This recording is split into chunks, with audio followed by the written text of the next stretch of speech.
Please take your seats.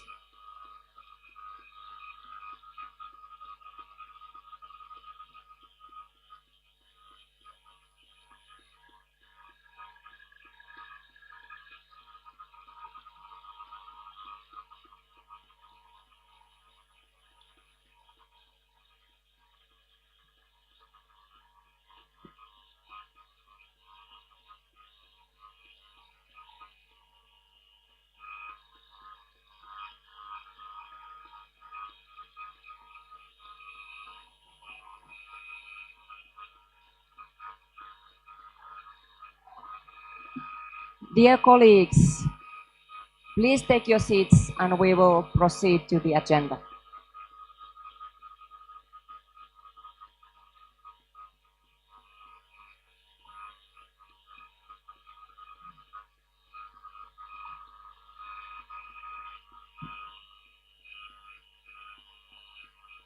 Dear colleagues, welcome to Bucharest. It is a pleasure to meet this morning in the plenary hall of the Romanian Senate. Let us already thank our hosts for what I'm sure will be a successful annual session.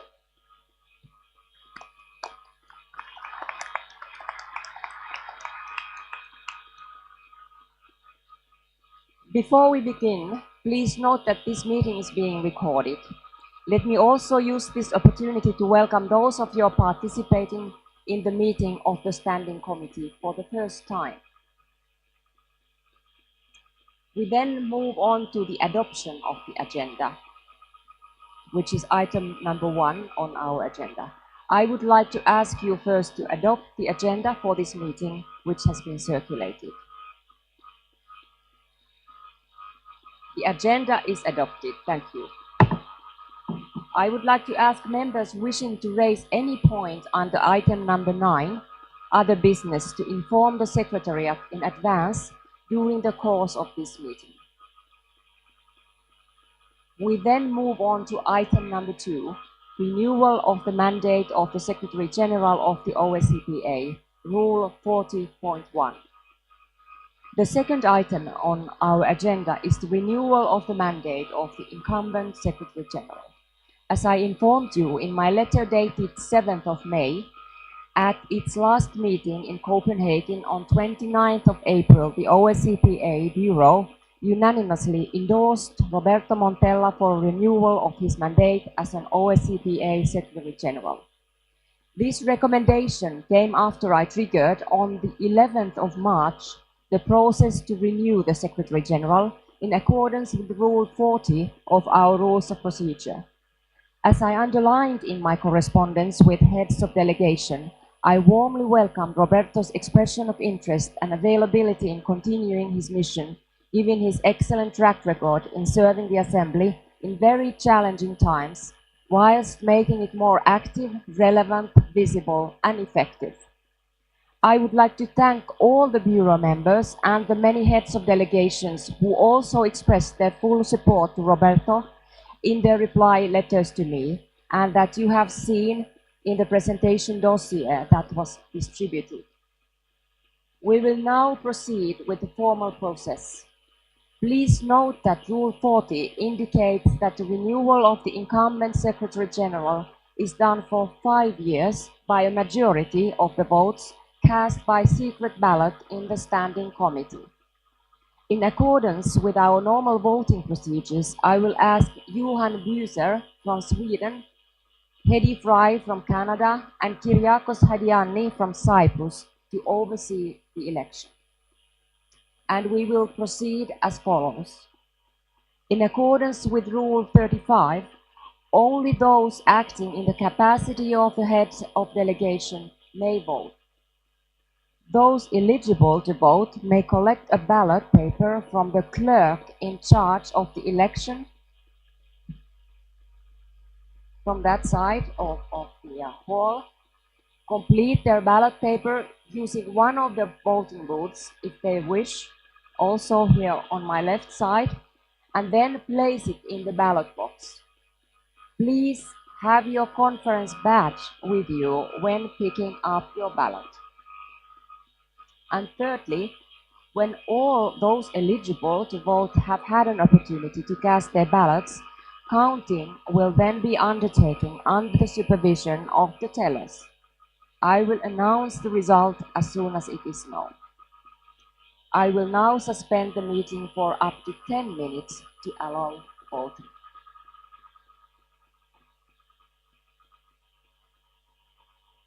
Please proceed to vote.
Dear friends, is there still anyone who hasn't voted, who has the right to vote but hasn't?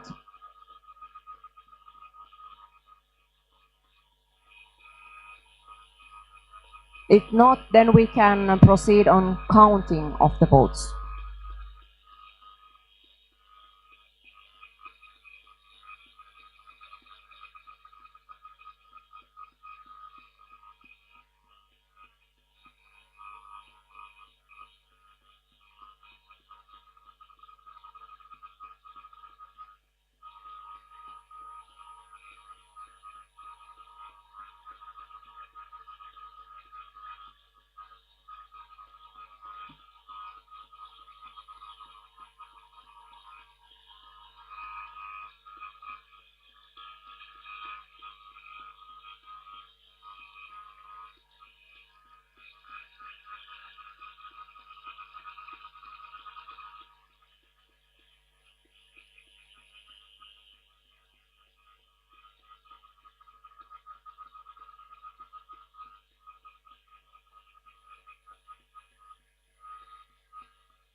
Dear friends, counting is in process and the voting is closed, so we will just wait for the results.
Dear colleagues, I now have the results to be announced. First of all, the total number of votes, 45, 41 in favor, 4 against, no abstentions or spoiled ballots. I therefore declare that Roberto Montella is re-elected as Secretary General of the OSCE for a period of 5 years beginning on 1st of January 2026.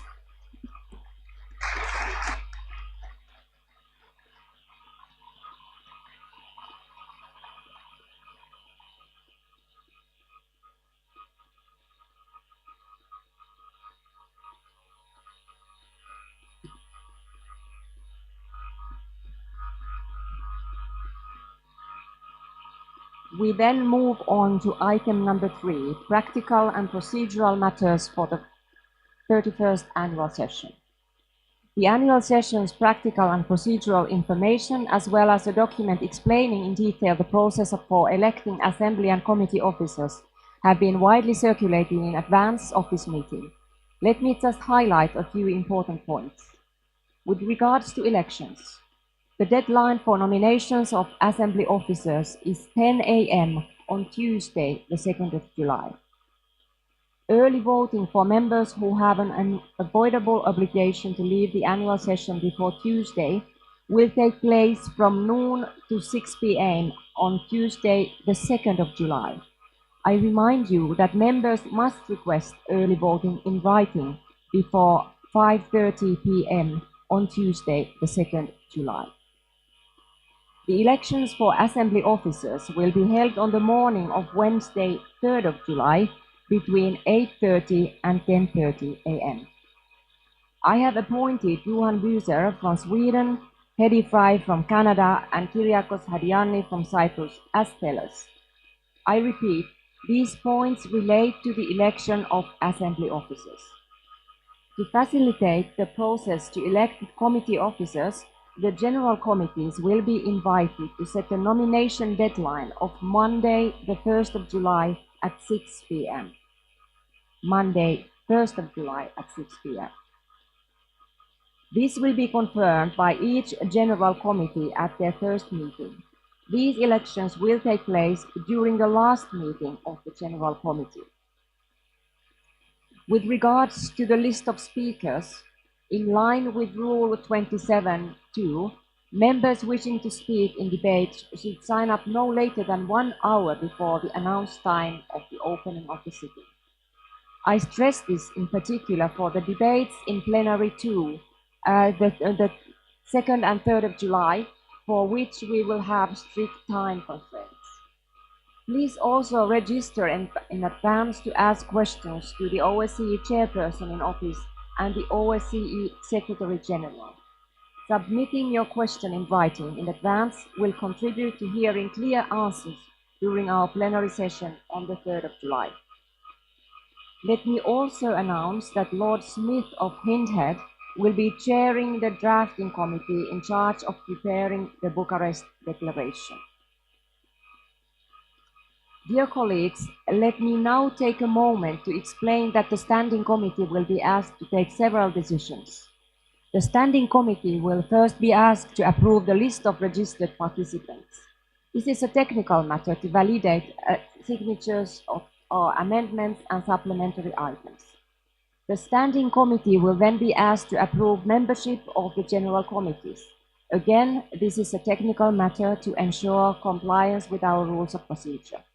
After this, the Standing Committee will be asked to place supplementary items on the agenda of the annual session and to confirm their placement for consideration by the plenary or General Committee.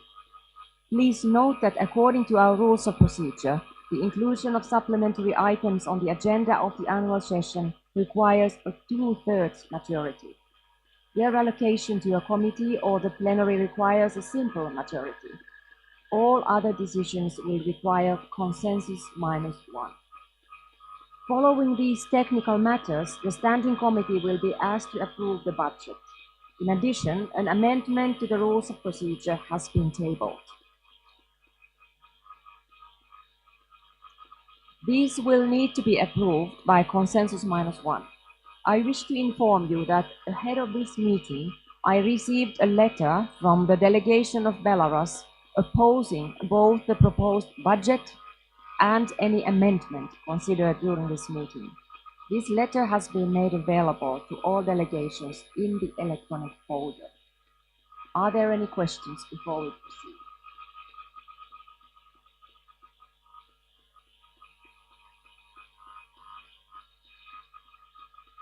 We then move on to item number 3.1, approval of registered participation according to our Rule 24.1. The International Secretariat has distributed the preliminary list of participants, and it is available in the electronic folder. The International Secretariat has been notified about members of the Assembly who had registered for the meeting but who are unable to attend due to unavoidable obligations. Their names do not appear on this list, but if their head of delegation has appropriately informed us in accordance with Rule 24.2, their signatures remain valid. Of course, the International Secretariat can provide their names to any member who so wishes. For the purposes of validation of signatures, does the Standing Committee approve the list?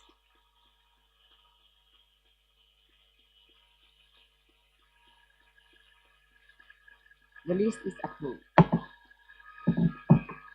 We then move on to item number 3.2, which is ratification of the membership of the three general committees according to our Rule 36.2. In accordance with Rule 36.2, membership of the general committees shall be ratified by the Standing Committee or the Bureau.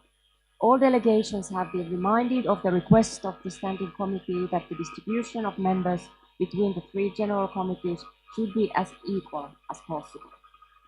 The Secretary General has indicated to me that these rules have been observed and that the table office is distributing voting cards for the three committees in accordance with as equal as division as possible to comply with this. Is the membership of the general committees agreed to? It is agreed. Thank you. We then move on to item 3.3, which is inclusion and placement of supplementary items according to Rule 21.1. In accordance with Rule 21.1, the agenda of the annual session may be supplemented by an item or a motion or on any matter within the competence of the OSCE, which doesn't relate directly to subjects proposed by the general rapporteurs to the three committees. The International Secretariat has received 16 supplementary items with sufficient support for consideration during this annual session. The list of supplementary items has been circulated. These supplementary items now require a 2/3 majority to be included on the agenda of the annual session.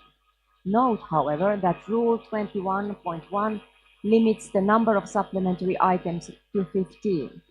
This would force the Standing Committee to eliminate just one text. Rule 21.3, however, allows a supplementary item which has no amendment to proceed under a separate procedure with limited debate, thus allowing our annual session to consider all 16 supplementary items. Please note that no amendments have been tabled for 6 supplementary items. I understand that Emanuele Loperfido, who sponsored supplementary item number 5 on artificial intelligence and the fight against terrorism, has agreed to have his text considered under this procedure. Given the flexibility of Mr. Loperfido, I propose that this supplementary item be considered in conjunction with the report of the Ad hoc Committee on Countering Terrorism during the plenary session on the 2nd of July. We will therefore proceed as follows. The Standing Committee will first be asked whether to include supplementary items on its agenda through a 2/3 majority of the votes cast. Please be reminded that only members who are acting in the capacity of the head of delegation may vote. If no separate vote is requested on any supplementary item, all 16 supplementary items will be deemed to have been agreed to. If all 16 supplementary items pass, supplementary item number 5, sponsored by Emanuele Loperfido, will be considered through the procedure outlined in rule number 21.3. Does the Standing Committee approve all items? Mr. Coles, please. Thank you, Madam President. On behalf of the Latvian delegation, I would actually ask to vote on one particular item, item 13. As we know, according to the rules of procedure, 15 items should be voted for the Standing Committee to go further to the relevant committees. And I would just make my argument why we would like to ask for the vote on the item 13. From our point of view, just looking on all the items that have been submitted, this is the most contradicting one, particularly on the substance that has been included.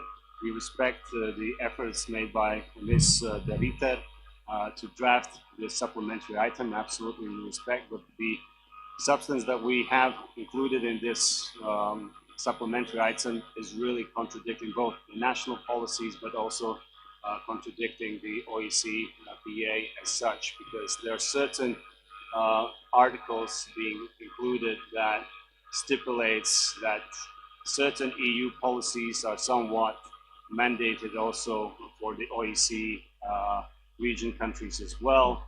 I will not go in very much details, but even the beginning of the supplementary item where we recognize the recognition of the instrumentalization of the migrants from Russia and Belarus, but then in the decision part, we see that the recommendation, strong recommendation from the OSCE PA is for the member states to abstain from pushbacks. As you all know, the situation at our border in Latvia from Belarus, there's a constant instrumentations of migrants being pushed over our border. There's also contradicting items being included, and other items, the article that the NGO, civil society should be excluded from criminal penalties. This is also contradicting our national policies very strongly. Illegal crossing of the border is a criminal offense, and if there is those who are assisting in those efforts are also reliable towards the law. So therefore, there's too many contradicting positions included in the supplementary item. With all due respect to Madam De Riter, our suggestion is to vote against this supplementary item to be moved to the third committee. And maybe we can improve this text, then it's not so much contradicting for the next session. Thank you. Thank you. I will now give the floor to Mrs. De Riter.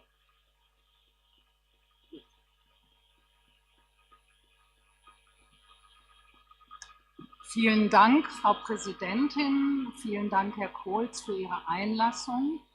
Ich verstehe die große Sorge um das Thema Migration und diese teile ich auch, zumal ich Vorsitzende der Migrationskommission, der Ad-hoc-Kommission für Migration bin. In der Tat behandelt der Migrationsantrag viele der Punkte, die von Herrn Kohls genannt worden sind, aber keineswegs in der Widersprüchlichkeit, wie er dies dargestellt hat. Dieser Antrag ist der Ausfluss aus der sehr wertvollen Arbeit der Migrationskommission, die sehr intensiv gearbeitet hat. Ich werde dazu am Sonntag einen Bericht darstellen und er ist auch mit allen Mitgliedern beziehungsweise vor allem den Mitgliedern des Präsidiums, des Vorstandes dieser Kommission abgestimmt worden, plus mit dem internationalen Staff unserer OSZE-Versammlung. Seien Sie sicher, wenn hier Verstöße gegen europäisches Recht vorliegen würden, dann wäre dies nicht nur mir als versierte Vorsitzende, sondern allen anderen ebenfalls aufgefallen. Deshalb muss ich das Anliegen von Herrn Kohls entsprechend zurückweisen. Genau dazu sind ja unsere Befassungen mit den Supplementary Items da, dass wir eben nochmal genau prüfen.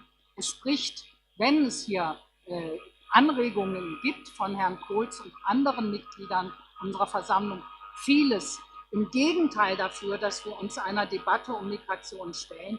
Und genau die Punkte, die angesprochen wurden, nämlich beispielsweise Pushbacks, das Benutzen von Migrantinnen und Migranten zur Destabilisierung unserer Organisation, sind ein Thema, das der Antrag skandalisiert, und das müssen wir auch ernst nehmen. Deshalb bitte ich in meiner Gegenrede, dem Kohlschen Antrag nicht zu folgen und vielmehr diesen Antrag intensiv zu beraten. Vielen Dank, Frau Präsidentin.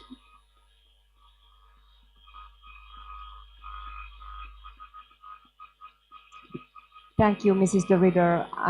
Mr. Coles, I have to remind you that because our rules allow us to have all 16 supplementary items to be included on the agenda, there is no need to vote on this, and therefore we will not proceed to vote. And instead, we will move. Of course, point of order. Go ahead.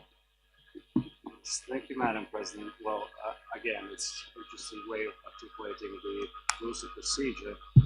As it was stated, yes, 16 items can go, but you yourself, just opening this particular question, stated that if there's no objections, that we will vote on all the items to be delivered to the designated committees.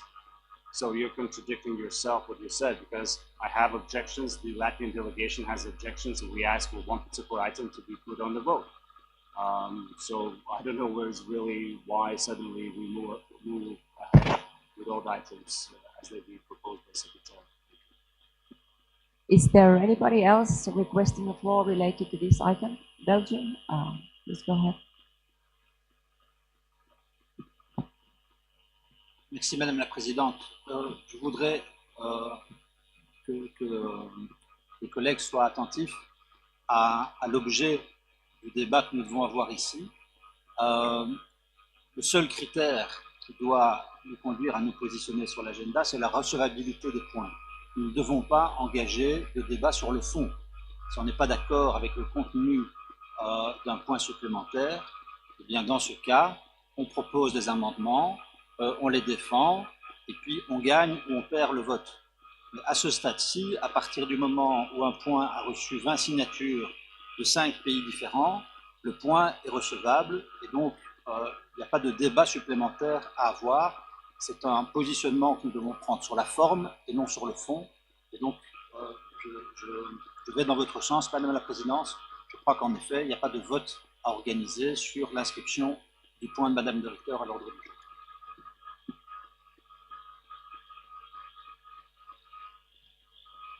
All right, thank you for your intervention. I think I will allow the vote at this point, so that we will see how much there will be people who are in favor. I personally am in favor of this supplementary item already because of the reasons that I already explained to you, but also because of the importance of the supplementary item that the reader has suggested. So we will now proceed to vote on the inclusion of item number 13 on our agenda, which is strengthening safe and regular pathways for migration, and it has been done by Mrs. Daniela de Ridder from Germany, and it would be handled in the third committee. So those in favor, please raise your cards. In favor of including the item on the agenda.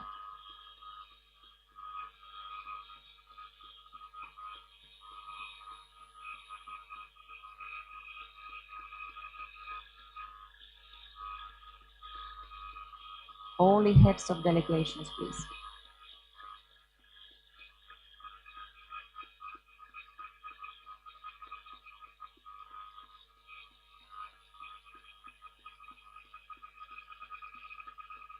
Please, the voting cards are not the nameplates.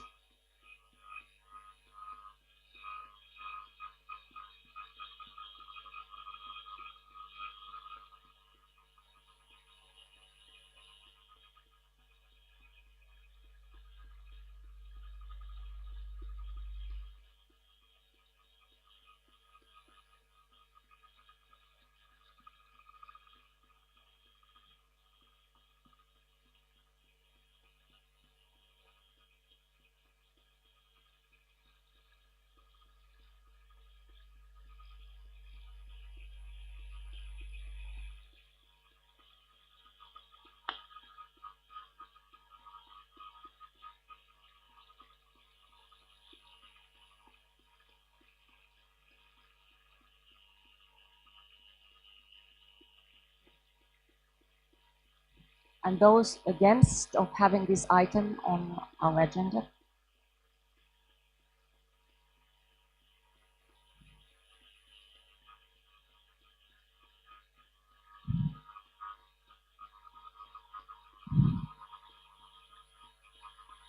Any abstentions?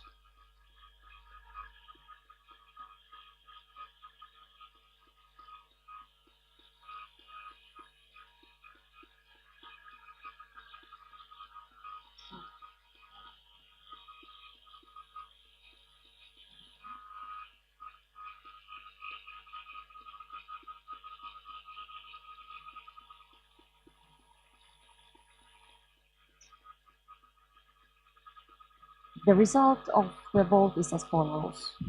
In favor of having Mrs. De Ridder's supplementary item added on the agenda or included on the agenda, 34. Against 4. Abstentions 4. The supplementary item by the reader has now been included in the agenda of the session, as was stated in the first place.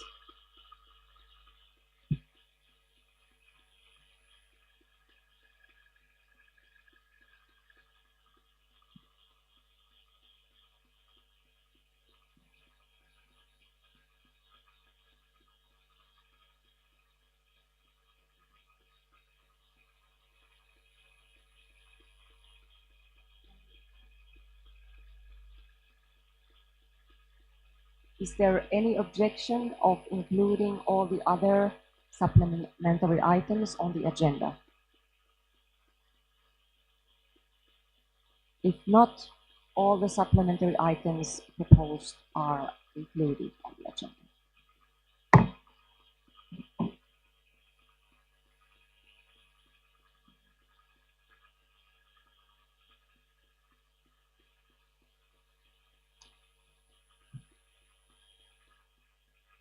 We now move on to allocation of supplementary items. In accordance with Rule 21.1, the Standing Committee shall decide by a majority of the votes cast whether to refer a supplementary item to a competent committee or to submit it to the plenary. The proposed allocation of supplementary items made by the International Secretariat has been distributed. As just mentioned, I propose that the supplementary item sponsored by Mr. Loperfido be allocated to the plenary. Are there any objections to the allocation of the 15 other supplementary items as proposed?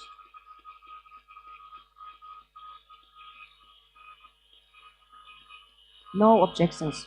Thank you. The supplementary items will be allocated as proposed.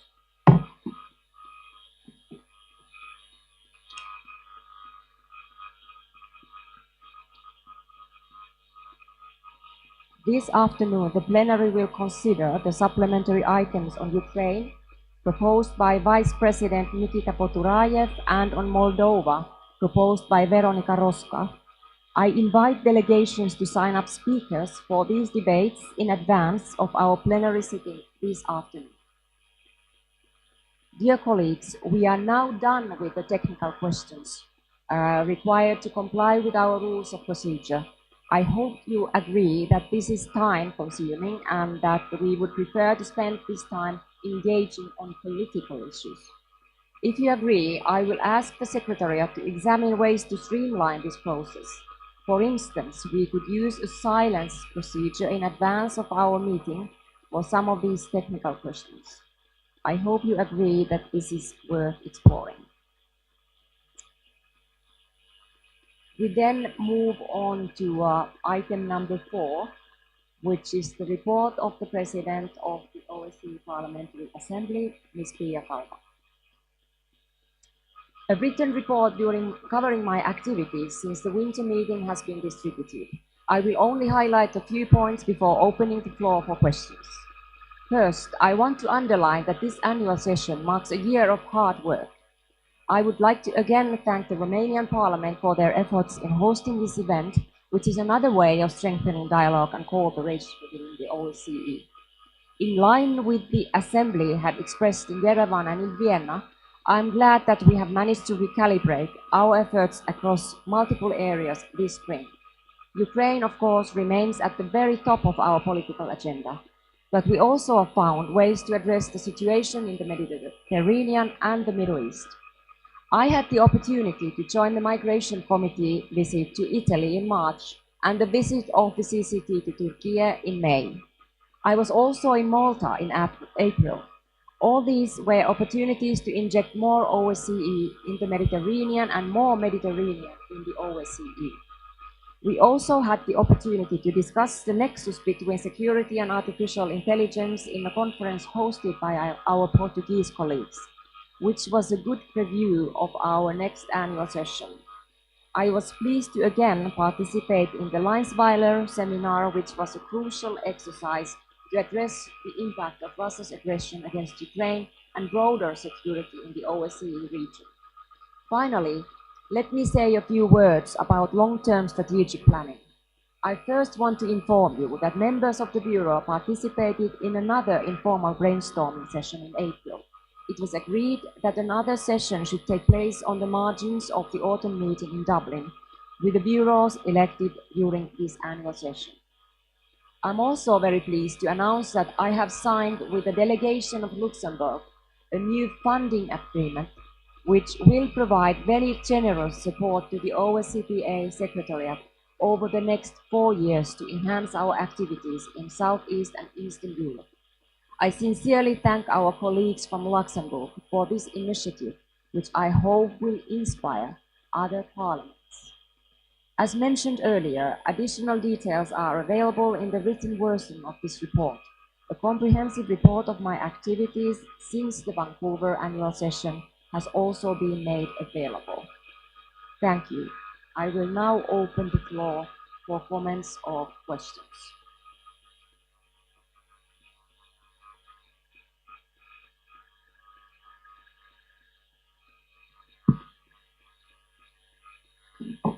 Mrs. Derrida, please.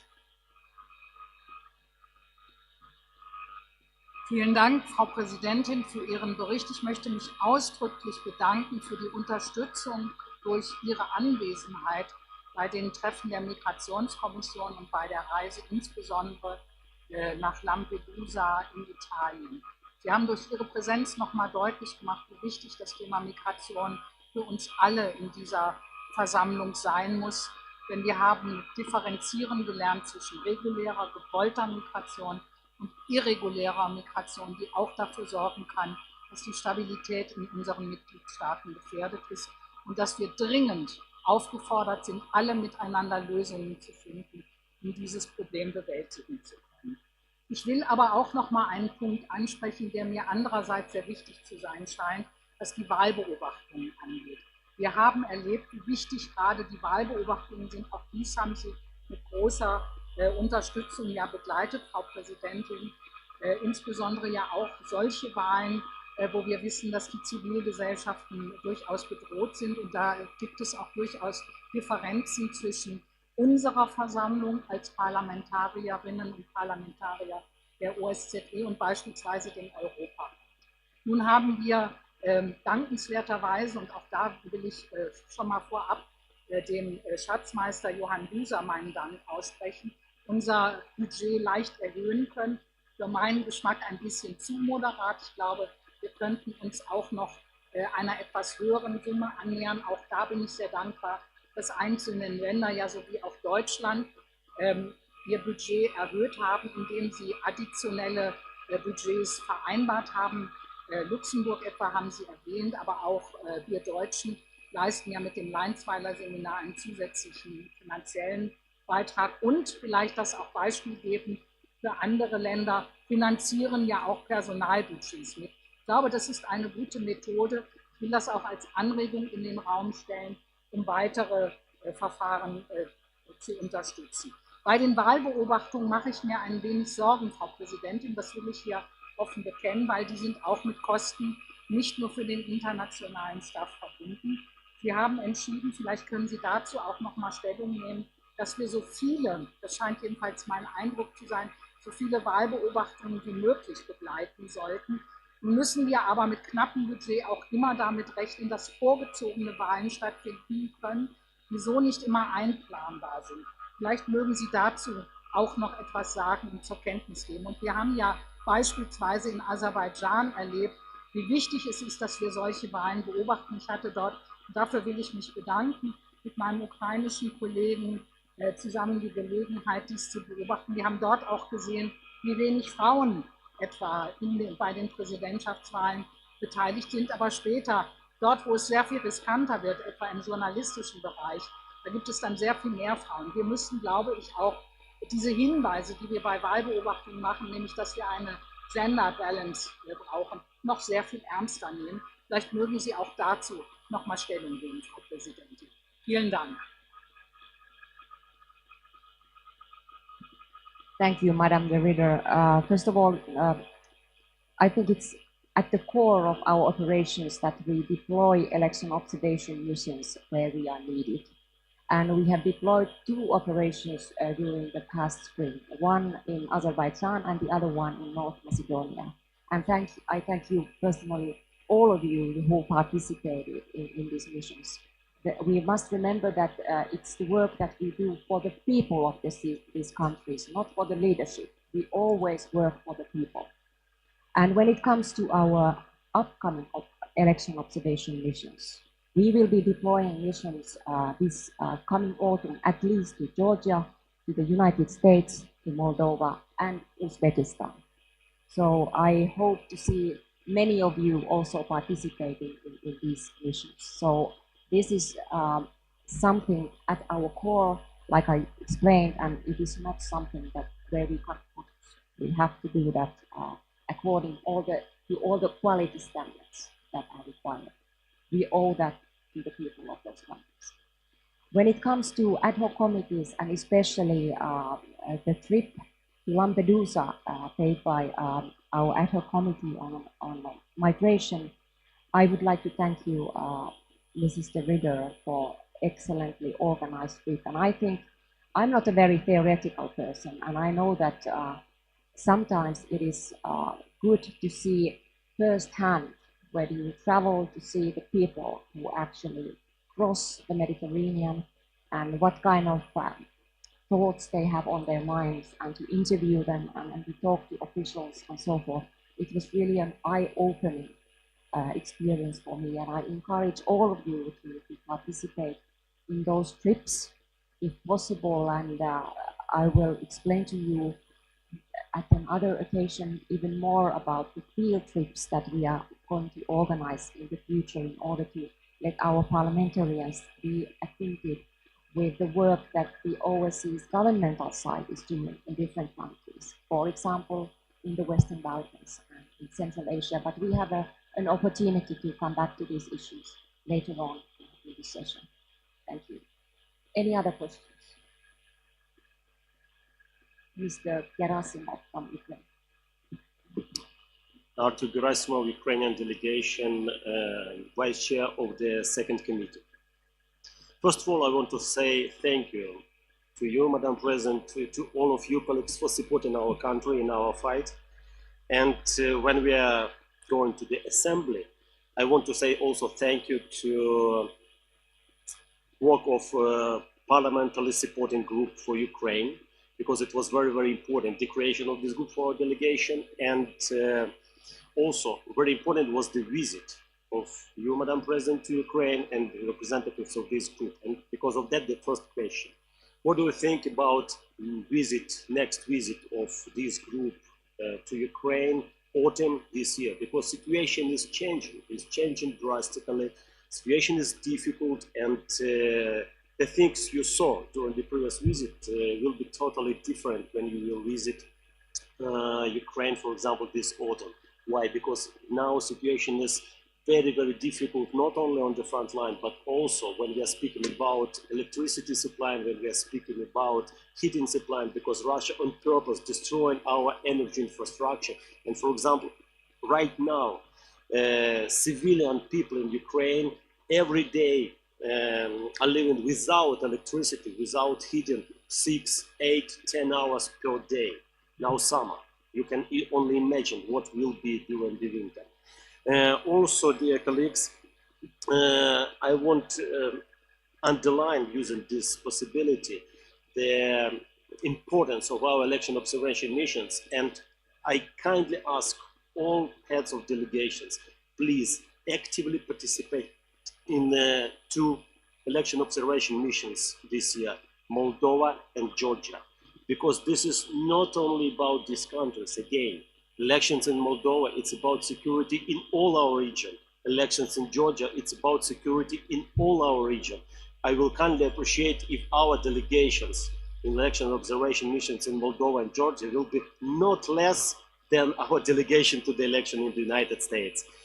And last but not least, I can promise that Ukrainian delegation will participate in both election observation missions.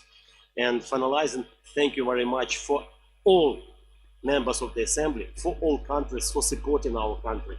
Thank you.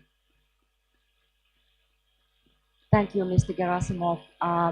We established the parliamentary support team for Ukraine exactly 1 year ago, and that team has been active. And like you said, we paid a visit to Ukraine. We went to Kiev, Irpin, and Bucha, and saw with our own eyes what kind of destruction the Russian army and soldiers have been doing in that country. And for me personally, it was also eye-opening experience to talk to the ordinary people about how they feel about the war, because I think it's really amazing how people still go to work and they still send their children to school under the threat of being hit by missiles. So it is, your people is very encouraging, and I only think that this organization can give you all the support that you need, as long as you need. And I personally will do my utmost that we will be able also to pay another visit to Ukraine at our earliest convenience. Any other questions?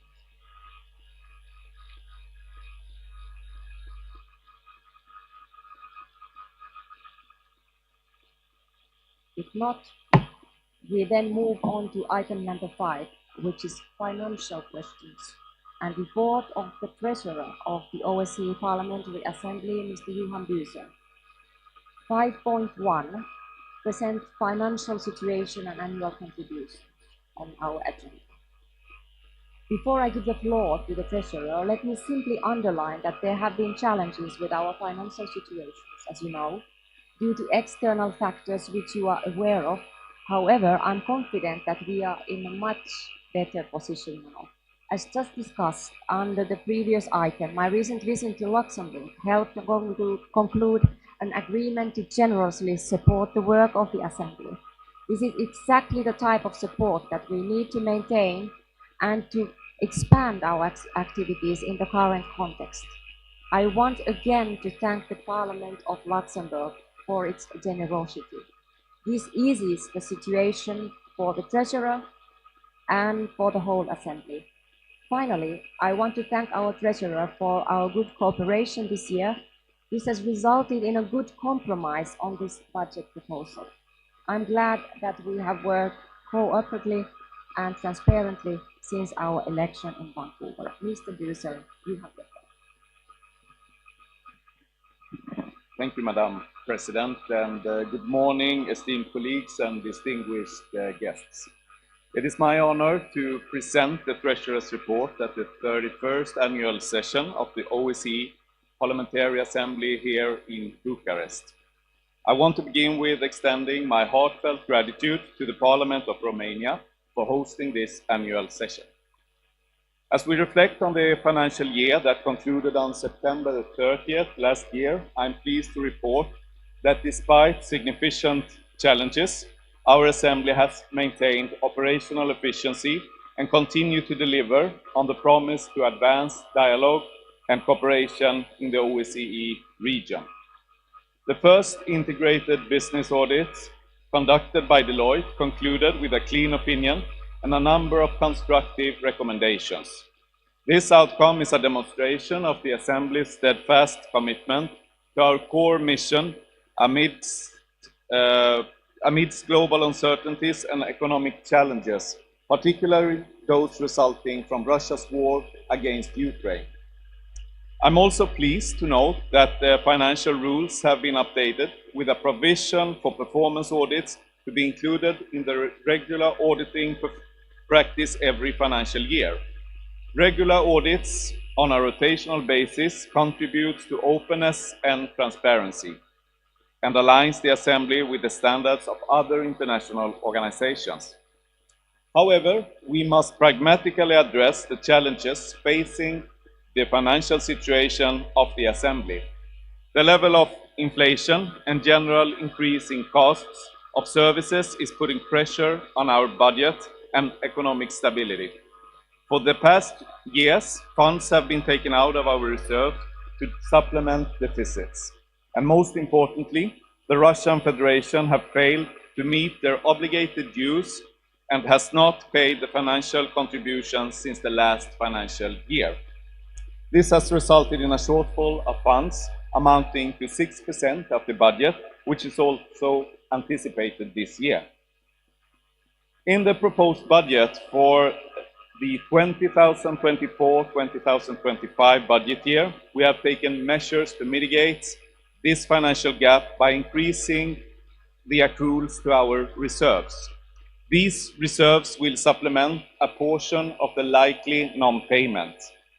On this point, it is my duty to inform the Standing Committee that the remaining amount of 107,000 euros resulting from the missing payment of the Russian Federation remains unbudgeted in the budget proposal.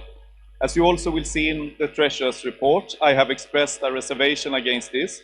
It has been my intention to develop a budget which compensates for the total amount of the Russian non-payment. These funds will instead be compensated by means of implementing necessary efficiencies and identifying additional income under the leadership of the President. My reservation in this part aligns with the auditor's opinion that the reserves shall be re-established over time and not to make further withdrawals. The drafting of this budget is a responsibility that I have taken very seriously. I have worked closely together with the President and the financial administration of the International Secretariat throughout the year to be able to present a budget proposal which also reflects the will of the Assembly. Following the calls of various delegations, I have also visited the OSCE headquarters in Vienna recently to discuss the challenges related to the current scales of contributions together with our Secretary General. The varied perspectives of the Assembly that have been expressed by national delegations as well as here in the Standing Committee have been carefully considered to accommodate a common position. I am therefore pleased to note that the budget proposal includes increased funding for elections observations, the ad hoc committees, and an inflation compensation mechanism to adjust staff wages. Additionally, funds have been allocated for field visits to the Western Balkans and Central Asia, reinforcing our commitment to regional engagement and support. The proposed budget for the next year includes a 3.7% increase designed to counteract the effects of the inflation while ensuring that the operational needs of the Assembly are met. This proposal balances the Assembly's mission against financial constraints and reflects our collective commitment to maintaining our core functions without imposing significant increases on participating state contributions. Ensuring a responsible budget, efficiencies have been found in good cooperation with the Secretary General and the International Secretariat. Key cost-saving measures include a 9% reduction in the Research Assistant Program, targeted reductions in permanent staff-related costs, and a significant reduction of the physical office presence in Vienna. These adjustments are part of our ongoing efforts to streamline operations and enhance cost efficiency. I would like to express my sincere gratitude to those delegations that have gone beyond their allotted dues by providing additional support through seconding personnel, hosting meetings and events, and offering extra budgetary contributions. Notably, the Luxembourg delegation already mentioned and their commitment to supporting our initiatives in Southeast and Eastern Europe is highly commendable. It is also worth noting that all member states but one has already fulfilled their financial contributions to OSCE for this financial year. And in conclusion, I wish to emphasize that despite external pressures, we remain dedicated to our foundational principles, and we continue to carry out impactful activities and initiatives. I extend my sincere appreciation to all of you for the continued trust and support, and for your unwavering commitment to contribute to the stability and the security of the OSCE region. Together, we will navigate these challenges and ensure the ongoing success of our Assembly. Thank you.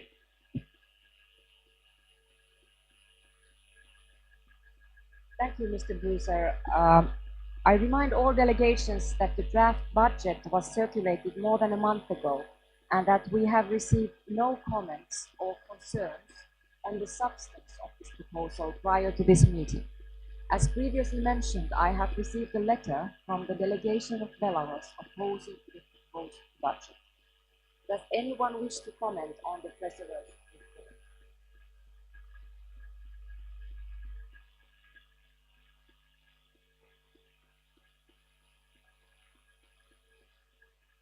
We then move on to item number 5.2, approval of the budget for 2024-2025 financial year. We will now proceed with the formal approval of the budget. I remind you that I have received a letter from the head of delegation of Belarus opposing the budget. Any additional objection will result in the rejection of this proposed budget. Does the Standing Committee approve the budget for the financial year from 1st of October 2024 to 30th of September 2025?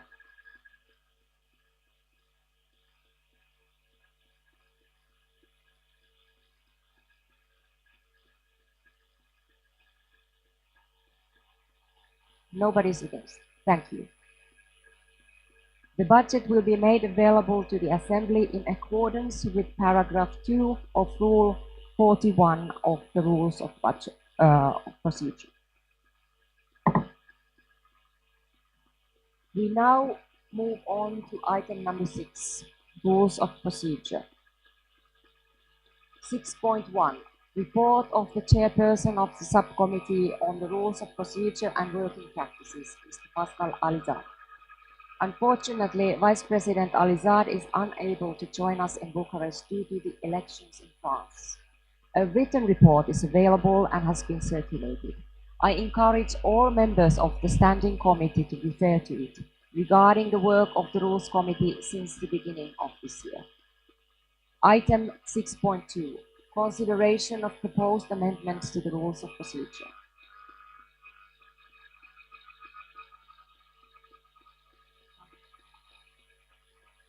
In our meeting in Yerevan, we discussed the proposal put forward by Richard Skols from Latvia related to decision-making in the Standing Committee in Rule 35, paragraph 6. As some of you may recall, there was confusion among some members at the time about the intent and impact of the proposal.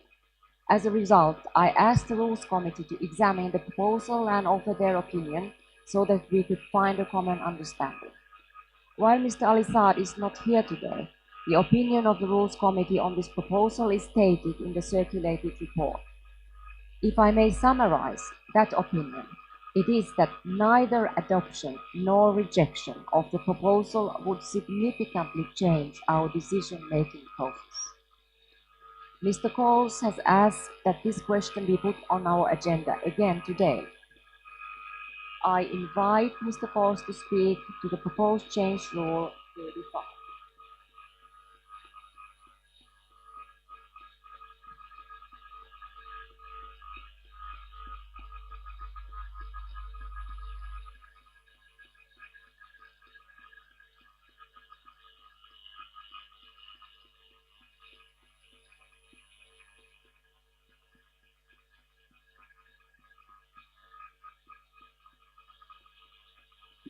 Madam President, sorry, I just entered the room. I know you addressed. Are we talking now on the proposal that was submitted in Yerevan, or the new ones? Yerevan, the old one. Okay, great. Thank you. Well, thank you, Madam President, for addressing this issue. Well, allow me to address a crucial matter before us, the proposed amendment to the Rule 35 of the OSCE Rules of Procedure. For those unfamiliar, this proposal stems from the last year's Vancouver annual session, where we encountered a procedural impasse. The issue was whether we could consider a suspension mechanism for countries that flagrantly violate OSCE commitments and international law. Deliberation was halted because written objections were submitted by 2 member states, one of them, Belarus, despite their absence. Actually, we experienced that just before the adopting of the agenda as well, as Madam Speaker pointed out, that the written objections were submitted by Belarus delegation that are absent from the meeting.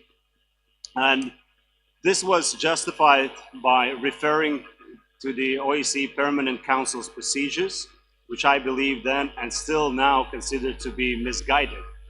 We are a parliamentary assembly, not a council of ambassadors. Our decisions should reflect parliamentary practices such as in-person voting rather than bureaucratic methods of the Permanent Council, which have led to decision-making paralysis. Importantly, our rules of procedure do not accommodate written objections, unlike those of the Permanent Council. Drawing on an analogy between these different bodies is both inappropriate and illogical. Our procedures must be clearly defined within our own framework.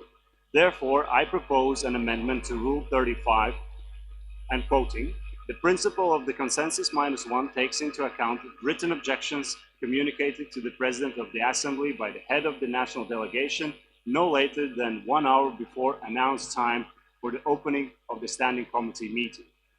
However, dear colleagues, I want to emphasize that this proposal is about setting a precedent for how we handle procedural issues.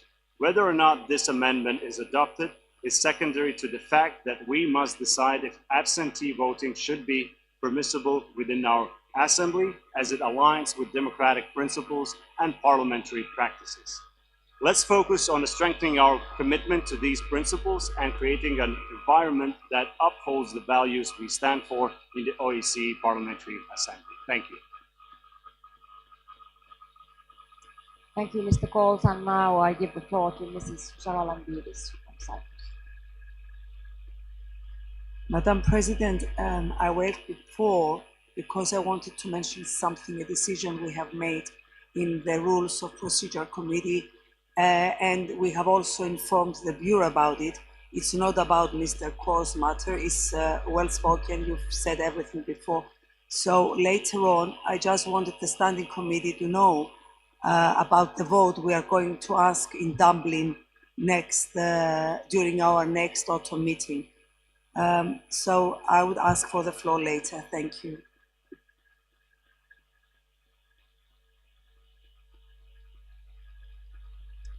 Thank you, Mrs. Charalambidis.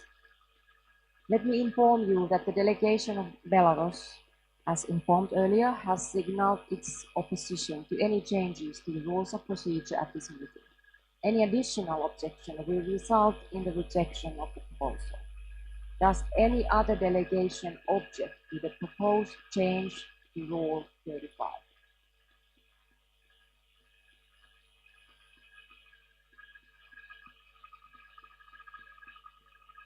Mr. Coles. Yes, Madam President, as I outlined also in Yerevan's meeting, when I gave the argument why I'm proposing this particular amendment, is for the Standing Committee that is deciding on the changes of any kind in the rules of procedure, makes the decision by voting. Me, myself, even though a sponsor of this amendment, I will vote against. And it's because I don't agree that those who are absent can influence the decision-making during our sessions, either annual or the autumn or winter sessions in particular. So therefore, I call for a vote and for the heads of the delegation cast their position on this matter. Thank you.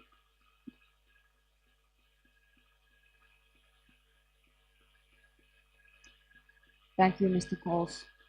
Consensus -1 is not attainable today on this proposed amendment.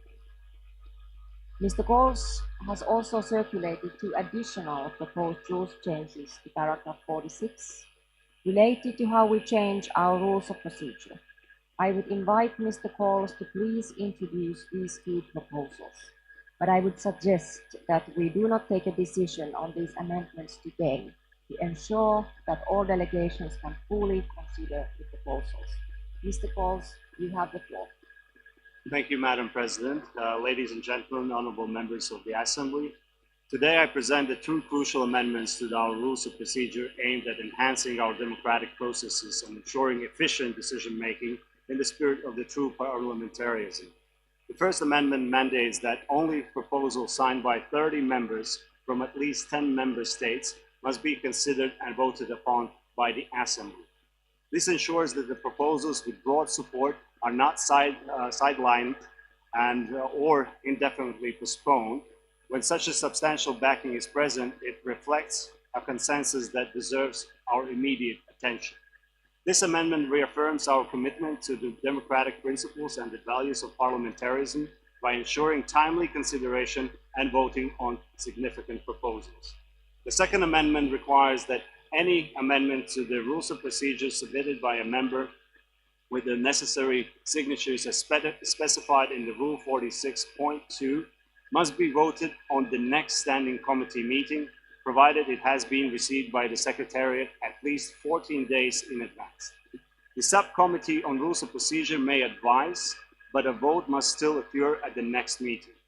Voting is the cornerstone of democracy, and it is unacceptable for amendments to be postponed indefinitely. This process underscores the importance of parliamentarism, where every member voice is heard and respected in decision-making.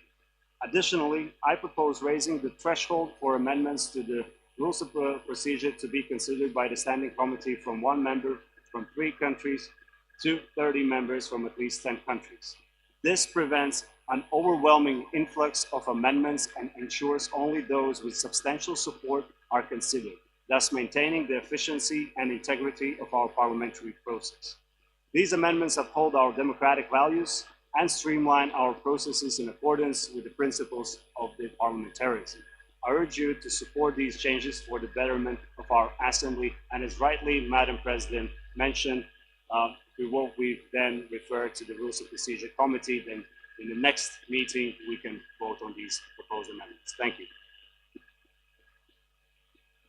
Thank you, Mr. Coles. Like you said, it is very important that all delegations can fully consider the proposals after they have enough time to really go through the proposals.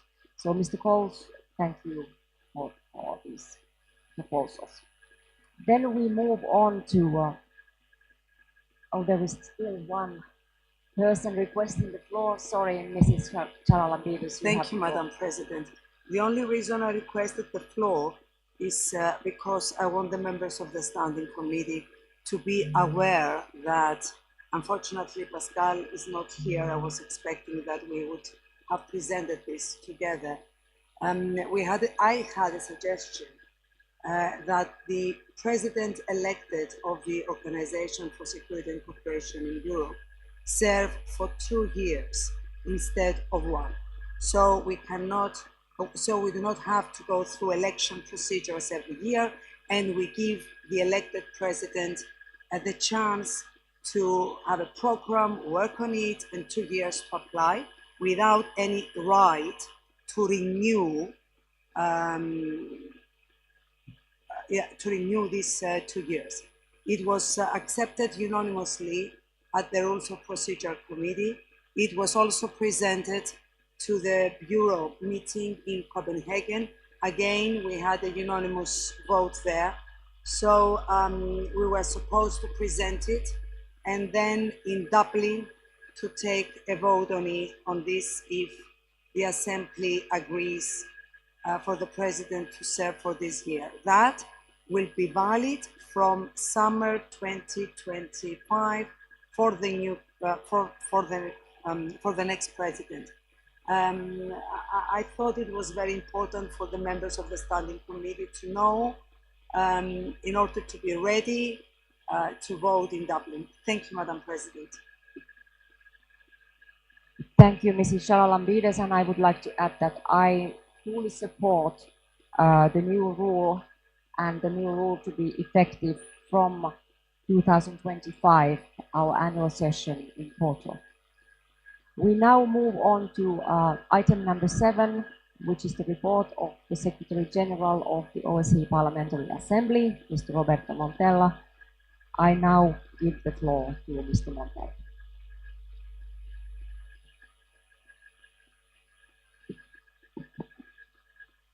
Thank you. Thank you, first of all, to Romania for hosting us in this beautiful palace. It's overwhelming to see. Thank you to all of you for your overwhelming support today. I am humbled and honored for your vote of confidence.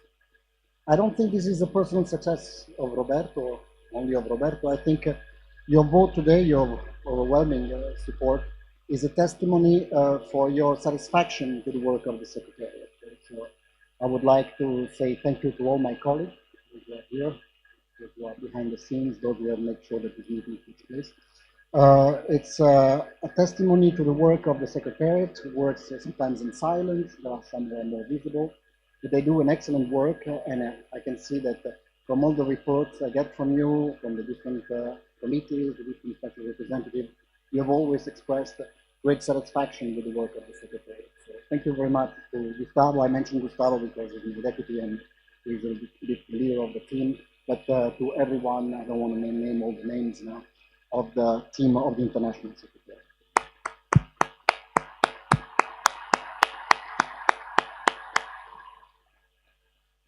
Thank you, Madam President, dear Pierre, for conducting this process. I must say that since you've become president, you have created a very calm atmosphere in the Assembly, a less conflictual atmosphere.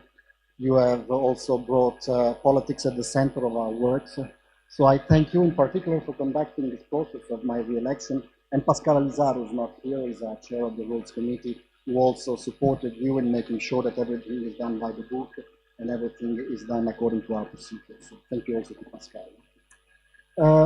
This vote, for me, brings an end to 2 years of many professional and personal difficulties. And I don't want to hide that. On a personal note, I think that I would like to thank some people who are very dear to me. Of course, my mom, my children, Marco and Matteo, Katia, and in the staff here, Dimitri and Shera, who besides being colleagues, are also very strong personal friends who have helped me in very difficult times during the last 2 years. But I think now, as the French say, normally they say, reculer pour mieux sauter. I think we've taken 2 steps backwards to better jumps. I hope the best is yet to come and ahead of us. My report has been distributed. You have read it. I don't want to take too much of your time in going through the report. I'll just highlight a few of the challenges we have in the OSCE. The first challenge is in the OSCE as such, the challenge of leadership.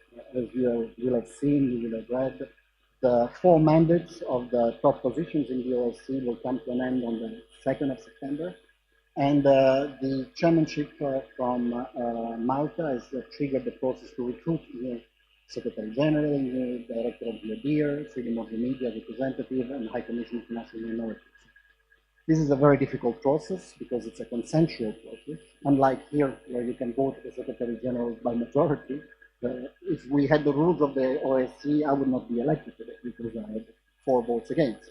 So in the OSCE, they vote by consensus, and this means that it's very difficult to find agreement because you have to have all delegations, including those who are not in the room, in that case, also those who are outside the room. And so you know what I'm referring to, and you know what I mean. So you need to, of course, negotiate these also with those countries when you have disagreement. So you will appreciate how difficult it is to find consensus on these 4 positions. I am proud of the work of the OSCE Parliamentary Assembly and what you do on behalf of 1 billion citizens. I think we are very much on target on all the issues we work on. We have special representatives for all the main dossiers. We have ad hoc committees really triggering and targeting the main important issues and challenges we have, like migration and movement of people, the fight against terrorism, Ukraine, of course, climate change. We have the three committees that deal with the three dimensions of security. I think we have created for ourselves very good tools to deal with the security challenges that exist in this vast region. And I'm very proud of the work we do and the work that we do as parliamentarians. Up to yesterday, there were parliamentarians in Doha representing our assembly. 85 was also meeting NGOs here. So until the very last minute, to the annual session, our MPs have been busy, and you can see from our news from Copenhagen how many activities. Sometimes we really have challenges in deciding, do we put a photo or do we simply put text for all the activities the MPs have done, so not to offend one MP whose activity is not highlighted enough. So this is a testimony of a great, vital, and vibrant OSCE Parliamentary Assembly. And I hope that this Parliamentary Assembly also will be ready to step in case in September the OSCE as such will be paralyzed. Because a scenario that could come out is that in September, because of the lack of consensus, you will not have a Secretary General, you will not have a Director of the OD, you will have acting directors, acting heads of these institutions, which in some cases makes them very weak, because some of these mandates, like the High Commissioner for National Minorities or the representative of media freedom, are personal mandates. So in order to carry out the mandate, you need a person who has a full mandate. If you have somebody who's just acting, that person can just carry out the work of the office, but cannot make statements, cannot take initiatives, cannot carry out what the High Commissioner calls the silent diplomacy. And that's where the OSCE parliamentary can come in. I think we should send a clear message from Bucharest. This parliamentary assembly is not ready to accept any blackmail or any games of not providing consensus for appointing the heads of institutions. And so if the OSCE will be in a vacuum of leadership in September, the president can appoint leaders of this assembly to speak like on these issues of national minorities or on issues of typical of the ODIHR, like freedom of the media and legal analysis that the ODIHR does. So all these things that the OSCE carries out, which will kind of be difficult to be carried out because there will not be titulaire in these positions, the Parliamentary Assembly will humbly, of course, and in cooperation with the Maltese chairmanship and the OSCE Secretariat, provide its availability to be ready to step in and provide political leadership to the organization. And for this, I'm very proud of what we do. I think it's been debated this morning. It's clear that we also need our own little reform of the rules. I welcome, Madam President, your initiative already in January and in April to start a discussion among the leadership of the Assembly, among the Bureau, to see where we are. I think this Parliamentary Assembly has, for many years now, carried out with the rules of procedures that were set by the UK clerks at the very beginning of the organization, but many things need to be revised. And I think they need to be revised. It's not only a question of rules, it's more a question of vision. Who we are, where we're going, what we want this assembly to be. Once we answer those questions, then the rules will follow. We will know how to adjust the rules and make them more positive. So I think the Parliamentary Assembly can come out of this Bucharest meeting with a very strengthened outlook. I think from a political point of view, it's been said, I imagine the President will continue unchallenged for the next year. So we will have a strong political leadership ahead of the year when Finland is hosting its the 50th anniversary of the organization, and we will do that with a Finnish president. Administratively, we have re-elected the Secretary General for a second mandate, and so I now have a number of years in front of me to provide stability to the organization. And financially, thanks to the work of Jan Duzer, Gustavo, and Stephen, we have found a very good compromise on the budget. We have received new contributions from Luxembourg. I thank all those countries who have decided to bring up their contribution to 10,000, as it was called in for in a resolution in 2016. So I think also financially, we are, notwithstanding the fact that one participating state is not paying its dues, I think we have found a very smart, clever, and generous, I would say, in some countries, way of providing finances to this organization. And be aware, I mean, the finances are mainly small finances. We're talking about the budget for €4 million, which is mainly to support the secretariat, the travel of the members of the secretariat in support of the work, which is conference room, fares, hotel rooms, and this kind of, and of course the salaries of the staff. So I think we come out of this Bucharest meeting with a strong posture. I've learned in these 2 years that there are many things that are important. I think transparency is important. I think respect of colleagues and respect of those who work for you is important. I think that the choice of timing is also very important. And recognize who your friends are is also very important. Some lessons I've learned in the last 2 years. So I leave you with that comment, and I am an eternal optimist. So I hope for this assembly and also for the region we work for, the best is yet to come. I'm ready for questions. Thank you.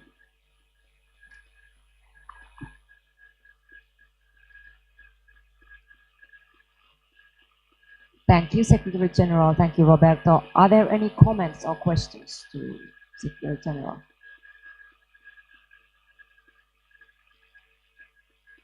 Mr. Bruser, Söder from Sweden. Sorry. Dear Madam President, dear members of the Standing Committee and delegates, first of all, I want to take the opportunity to congratulate Secretary General Montella for being re-elected.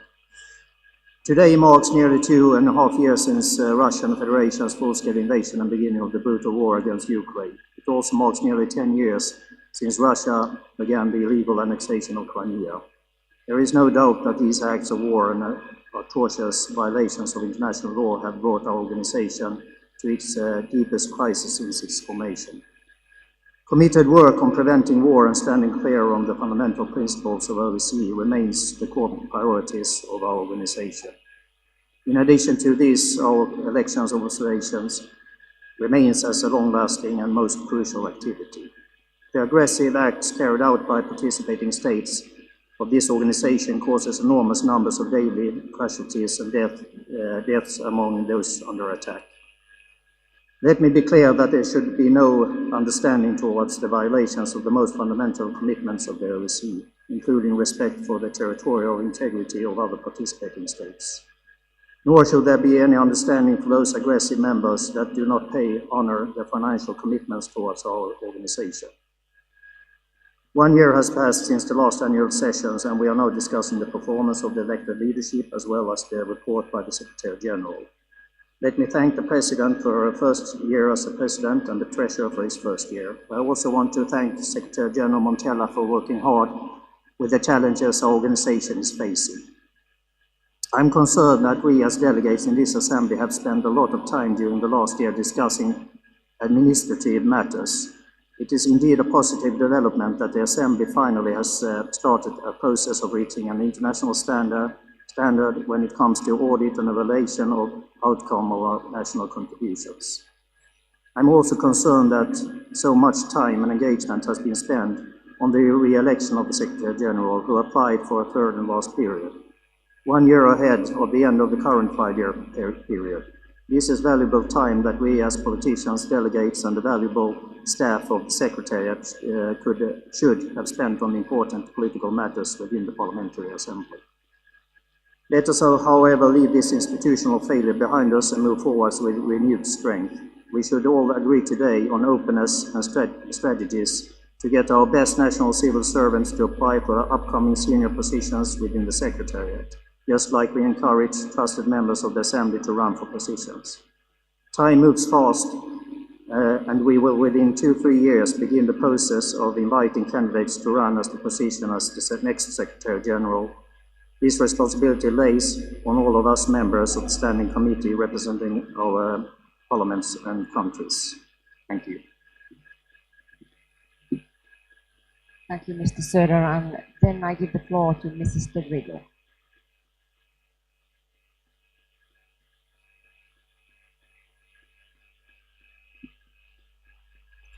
Vielen Dank, Frau Präsidentin. Ich war meiner Namensaussprache etwas irritiert.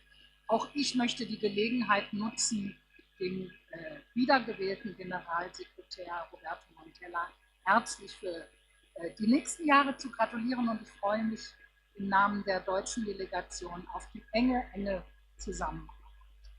Und Sie haben völlig recht, sehr geehrter Herr Montella, dass wir der rumänischen Delegation noch einmal sehr herzlich danken sollten für den warmen Empfang, den sie uns heute schon und in den nächsten Tagen bereitet wird, weil die zur Verfügungstellung eines Rahmens, in dem wir Parlamentarierinnen und Parlamentarier uns austauschen können, ist mit nicht unerheblichen Kosten verbunden. Und auch das gebührt dann in das Dankeschön eingebunden. Anders als Sie, lieber Herr Generalsekretär, bin ich aber sehr optimistisch, was die Findung angeht, ein neues Viererteam an der Spitze unserer Mutterorganisation zu finden.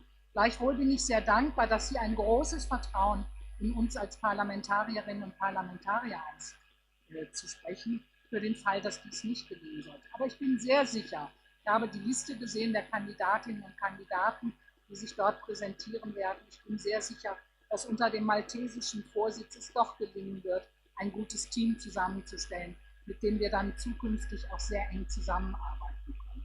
Ich fand sehr interessant, und darauf sind wir mehrfach hingewiesen worden, dass es sozusagen auch einen Friedensschluss zwischen der Türkei und Griechenland gab, weil beide Länder ein Duo präsentieren. Wir werden sehen, ob sich dieses durchsetzen kann. Aber das ist gerade im Sinne der OSZE ein ausgesprochen positives Zeichen, dass auch Konflikte beigelegt werden können. Und dafür möchte ich beiden Delegationen auch sehr herzlich gratulieren. Wir haben, sehr geehrter Herr Generalsekretär, aber auch nach wie vor den Ukraine-Krieg beizulegen. Mein Kollege Gerasimov hat darauf bereits hingewiesen. Auch das werden erhebliche Diskussionen sein, die wir hier noch zu führen haben werden. Und in der Tat müssen wir auch schauen, wie können wir dies mit unseren Dialogen weiter flankieren. Ich glaube, wir sollten alles tun, um Gesprächskanäle, auch wenn wir sie zurzeit nicht nutzen können, offen zu halten. Ich will das auch mit Blick darauf sagen, dass natürlich Gespräche auch nach wie vor wichtig sind, um den Gefangenenaustausch zu garantieren, um Kinder, die entführt wurden, aus der Ukraine auch zurückzuholen. Und auch, ich habe darauf hingewiesen in einem Supplement oder in einer Ergänzung, auch die Mitarbeiter der OSZE, die nach wie vor in russischer Gefangenschaft sind, frei zu bekommen. Ich glaube, das ist ganz wichtig. Wir dürfen aber darüber hinaus nicht die anderen Konflikte vernachlässigen, die wir ebenfalls haben. Und lassen Sie mich dies bitte auch als Vizepräsidentin mit dem Aufgabenfeld Migration noch einmal betonen. Der mediterrane Raum und unsere Partnerländer, auch in Nordafrika, machen mir ganz große Sorgen. Ich würde gerne von Ihnen, lieber Herr Generalsekretär, wissen wollen, wie können Sie die Zusammenarbeit mit diesen Partnerländern noch ausgestalten, wohl wissend, dass uns dies alle drückt und ja auch die Konflikte, die wir dort beobachten, auch Ausfluss haben in unsere Länder und in deren Stabilität. Ganz zuletzt möchte ich noch darauf hinweisen, dass Frau Präsidentin hat das schon erwähnt, wir Reisen nach Italien und in die Türkei gemacht haben. Und auch hier möchte ich beiden Delegationen und ihren Vorsitzenden ganz herzlich danken, dass sie dies vorbereitet haben. Auch das ist mit erheblichem Aufwand und erheblichen Kosten verbunden gewesen. Und den Delegationen gehört großer, großer Dank für die enge Kooperation. Vielen Dank.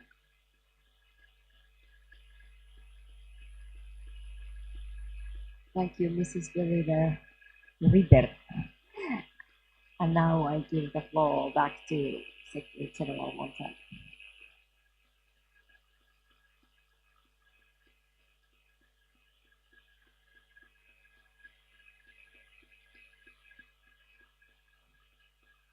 Thank you. Very briefly, Bjorn Soda, the Swedish delegation. I couldn't agree more with you that we spent too much time discussing administrative issues, and also not only on the reform of on the re-election of the Secretary General, but also on all these supplementary items. As the President has suggested, I think in the future we ought to do these things more by silence procedure, so that the letter is sent out, delegations can comment beforehand, and then when we meet, we can just discuss politics. The administrative issues can be dealt with an exchange of letters, of course, if there are things need to be clarified. But I couldn't agree more. Just to give you an anecdote here, for me, this is the 11th secret ballot. 11th secret ballot, 9 of which were with a 2/3 majority, and only 2 were with simple majority, Luxembourg and here. Is this really the case that you need to vote the Secretary General 11 times in the Bureau, then confirm, then here, I mean, there is only one candidate, but it's like a referendum, yes or no. No on what issues? Do I make the representative of Latvia, Gerhard, asked me, Roberto, will you make your program? Will you present your program? But I mean, if I make my program and you vote on my program, I'm not running for president. I am a civil servant who must make sure that the name tags are here, that the talking points are ready, that the venues are secured. I'm not going to give the vision of the Secretary General for the next 5 years.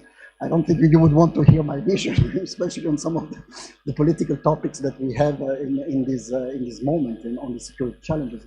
So I think we ought to reform these rules. I totally agree with you. We need to look into our rules and say, okay, the Secretary General is selected by the Bureau and then, presented to the Standing Committee who can, yes, no, but these rules were changed because, I mean, we've only had one Secretary General before, he was here for 24 years.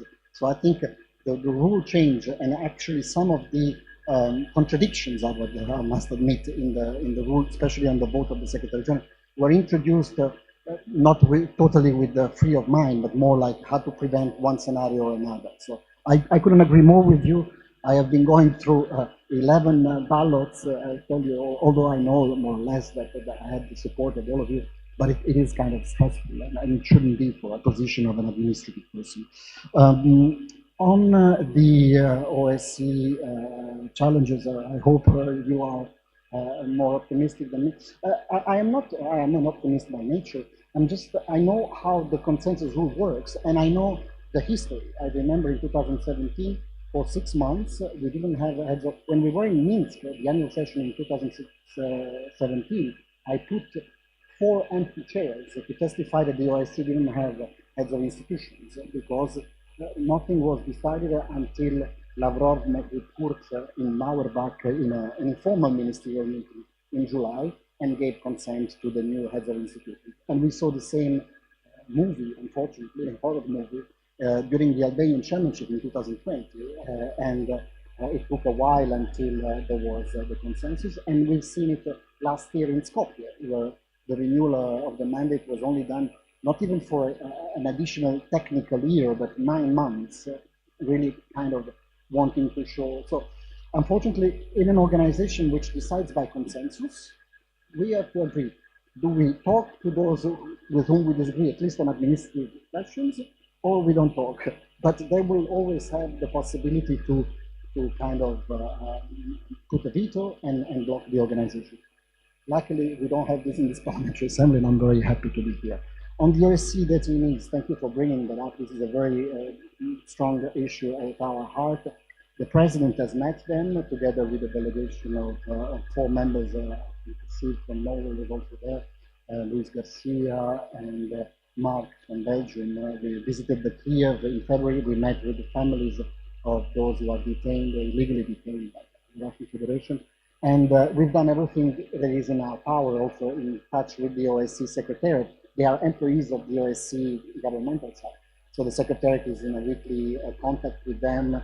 Our colleague Francesco is also in touch with the Office of the Secretary General to kind of weekly present also the views of our president. So we have not forgot that, and we have that in mind.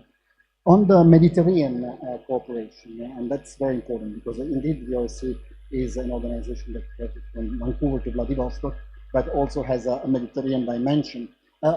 We have been very active, I must say. I mean, since I've been Secretary General, we've also observed the elections, not since I was Secretary General, but we observed the elections in Tunisia in 2011. When I became Secretary General, we hosted an event in Morocco in 2019. So we have engaged with Pascal Alizar. We were in Egypt, I think in 2018. So we have kind of engaged with the Middle East. I think a visit also to Israel and West Bank is in the making. In the future, we have been in contact with the authorities. So the fact that the President also has decided to dedicate a full debate on the 2nd of July on this issue, it shows like the first plenary this afternoon will be dedicated mainly to Ukraine, because this is our biggest security challenges and concern, but also the Middle East will be given a prominent role on the plenary on the 2nd of July afternoon. And of course, we deal with the Mediterranean partners in our forum. I think when Ireland will host our autumn meeting, thank you very much, in Dublin in October, we will have a Mediterranean forum, and I think, and I hope that the representatives of the Mediterranean countries will participate in that. I think, thank you very much. I hope I answered all the questions.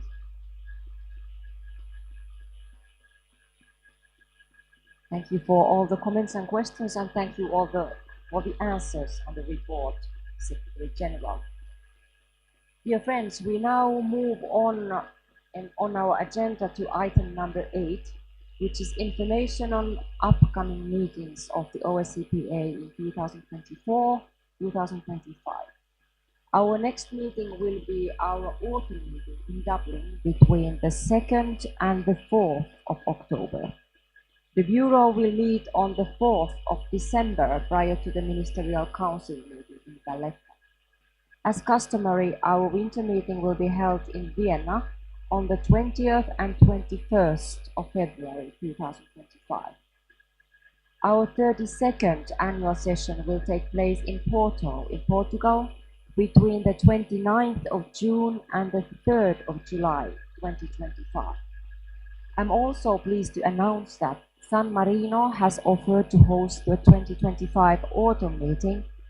The Netherlands have offered to host the 2026 annual session in The Hague.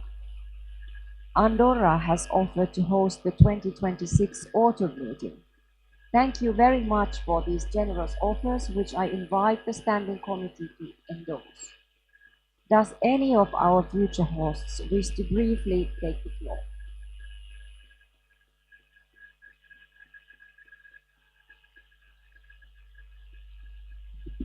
Mrs. Cardoso from Portugal, you have the floor. Thank you, Madam President, dear Pia. Thank you for giving me the floor. Indeed, I am happy to confirm that the 2025 annual session will be held in Portugal, in the city of Porto, from 29 June to 3 July. So, the meeting will take place at the Alfândega Congress Center in a beautiful setting by the River Douro. For those that have already been in Porto, that's the old Customs House building. Preparations are well underway in the Portuguese Parliament, and we already had a first visit from the International Secretariat to Porto. There is a small table outside with some information already available about the venue of the meeting and city of Porto and its surroundings. As you all know, next year will be the celebration of the 50 years of the Helsinki Final Act, the founding document of the OSCE. The Portuguese delegation is honored to host the OSCE Parliamentary Assembly annual session in such a relevant occasion. We look forward to welcoming you all in Portugal. Thank you.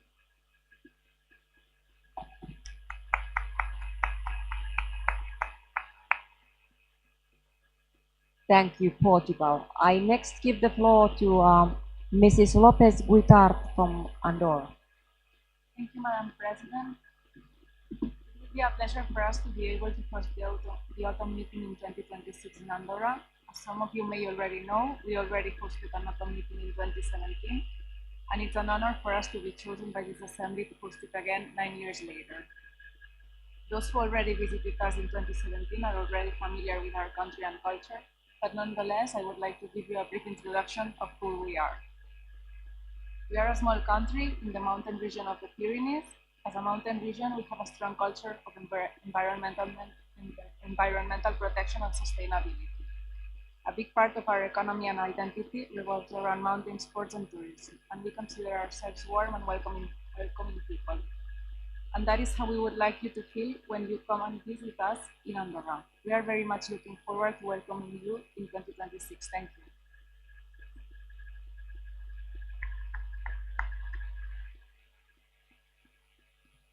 Thank you, Andorra. And I next give the floor to Mrs. Karimi from the Netherlands.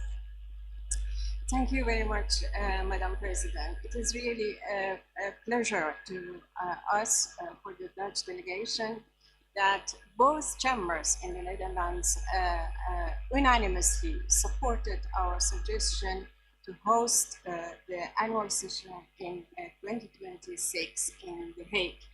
And honestly, I couldn't imagine a better place than the City of Peace and Justice for organizing our annual session in 2026. So we are very happy to be welcoming you in 2 years' time. Thank you very much.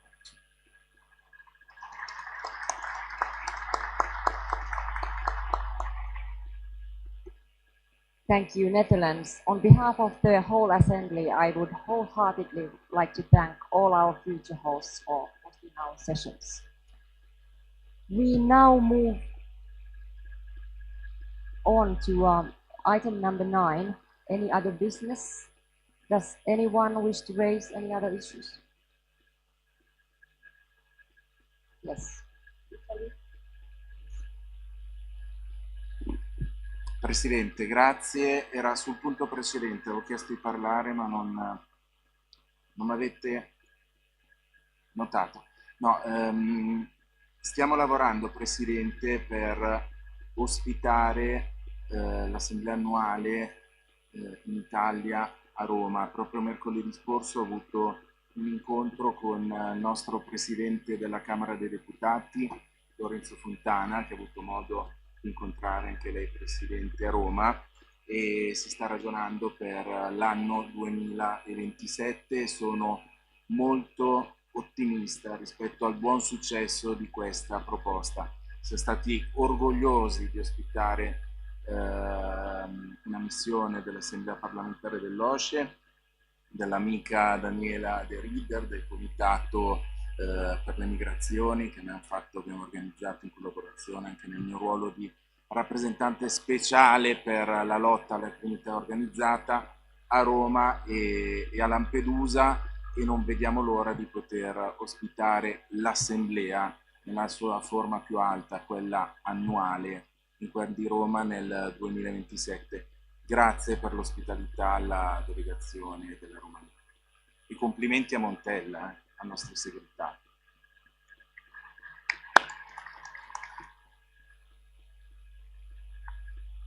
Thank you, Mr. Toffoli. 2027 in Italy sounds great news to all of us. Thank you so much. So we now move on to item number 9, which is any other business. Does anyone wish to raise any other issues? If not, I would like to remind you that this afternoon the plenary will consider the supplementary items on Ukraine proposed by Vice President Nikita Poturayev and on Moldova proposed by Veronika Roska. I invite delegations to sign up speakers for these debates in advance of our plenary sitting this afternoon. This meeting is concluded. Thank you, everyone.